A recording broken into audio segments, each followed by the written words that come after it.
Hi, Arrow. How are you? Fantastic. How are you doing today, Ryan? I'm great. It couldn't be better. We've got perfect weather. We're sitting here at Summit Motorsports Park in Norwalk, Ohio. I couldn't ask for a better opportunity today. I wish every listener could experience what it's like to be at a motor park this early in the morning. I mean, there is such a calmness there, and because, I mean, you look at that track and you feel the energy, and there's such a sense of community with those that are at that track. Yeah, you're absolutely right. I mean, there's something about it when you get up in the morning and everybody's setting up, and it's just a nice day and perfect weather. I mean, literally right now, it's about the most perfect condition you could possibly come up with for drag racing. When you look at that track, I mean, seriously, I mean, when you get up next to it and stuff like that, there's got to be a story there. Is it speaking to you, or are you speaking to it in the way of you saying, "Look, we've got to collaborate here today, and I got to win"?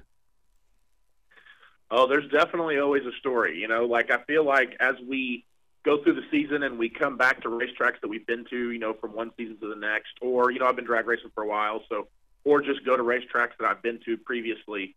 I feel like I've always got a story I can tell somebody about how it was here last. And for us, we've, gosh, knock on wood, I don't even know if I want to say it, but we haven't lost at this racetrack since we've raced for No Prep King. So I was going to ask you about. I was going to ask you about that because, I mean, this new season, I mean, we're talking about the possibilities of a three-peat happening here. But we've all seen the Michael Jordan story. We've all seen things like that. It comes with a price. It does. I think to be dedicated to the sport and to try to stay on top, you've got to do a lot of testing. You have to be dedicated to it. You can't. It's not just race day, right? So you have to wake up and you have to realize, what do you prepare for the next race? And sometimes that takes you, if you've got 2 weeks in between, that may take you all 2 weeks to be prepared mentally, physically, your car and everything else ready for the next race. So a lot of people don't see, what all the racers go through to try to get to these racetracks, have their car prepared, be ready to try to win. And but you kind of hit it. You kind of hit a nail on the head. You kind of you get here and you just talk to yourself like, okay, I need to be good here. I need to be fast at this point in time. I need to be conservative at this point in time in the day for the track.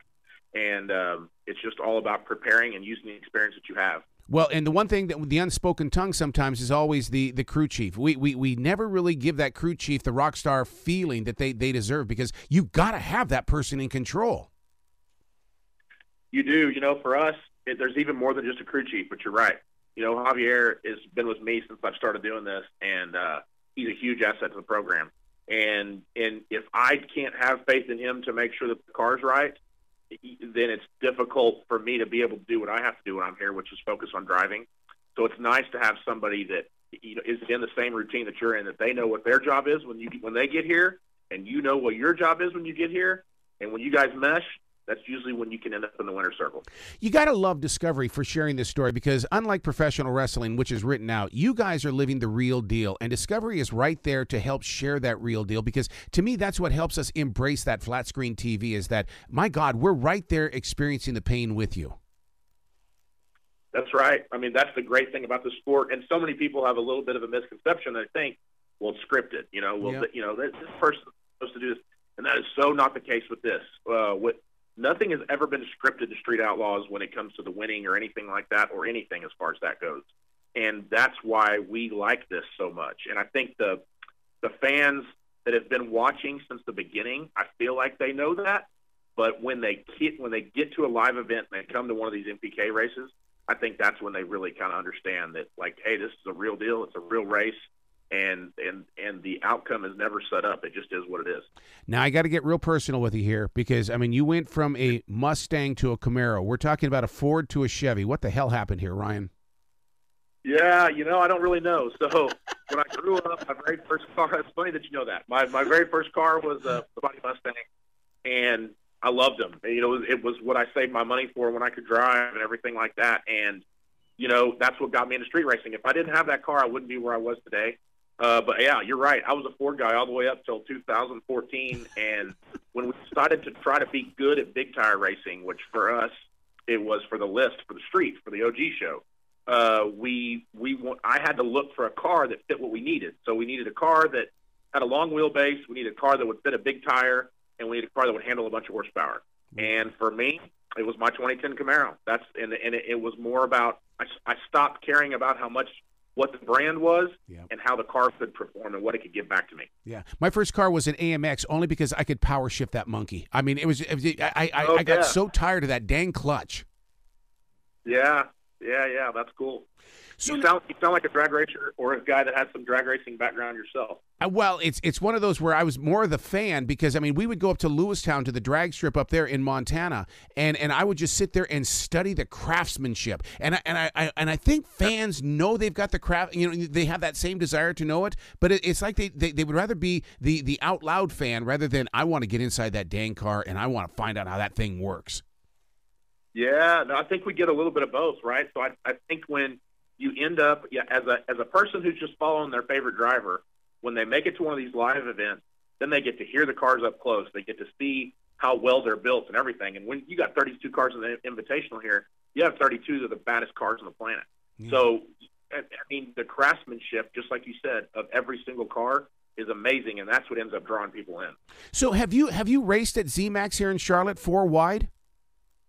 Oh, I haven't got to, but it is one of my bucket list racetracks.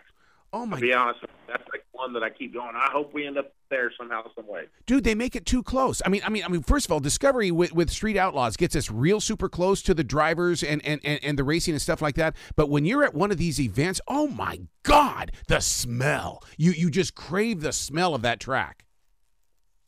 One thing that's fantastic about MPK and Street Outlaws is they care more about the fans.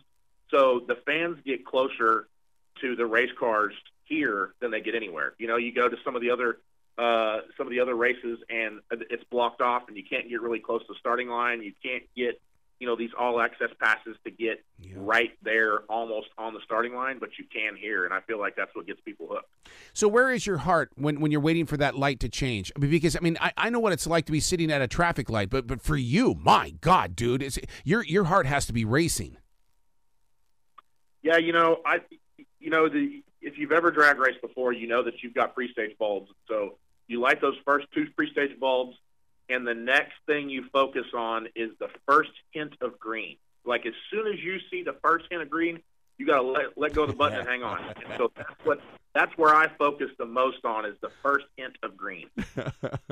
Don't you think one day, maybe please, that Street Outlaws can be in the X Games or even the Olympics? I think it's time for cars to be in the Olympics. You know what? How awesome would that be? This thing has taken off to places that I never thought it was even possible to go to, and you never know where that could end up. But man, if it ended up in the Olympics, or I'm hoping some type of global level or something like that, that would be probably even more so a dream of mine. Well, I love the idea that you're so down to earth because I think that's what racing fans expect from their leaders and stuff like that. And dude, you got to come back to this show anytime in the future. I appreciate the invite very much, and I just appreciate you having us on. And thanks for being a fan in general. I appreciate that. You be brilliant today, okay, Ryan? Thanks, man. Thank you very much.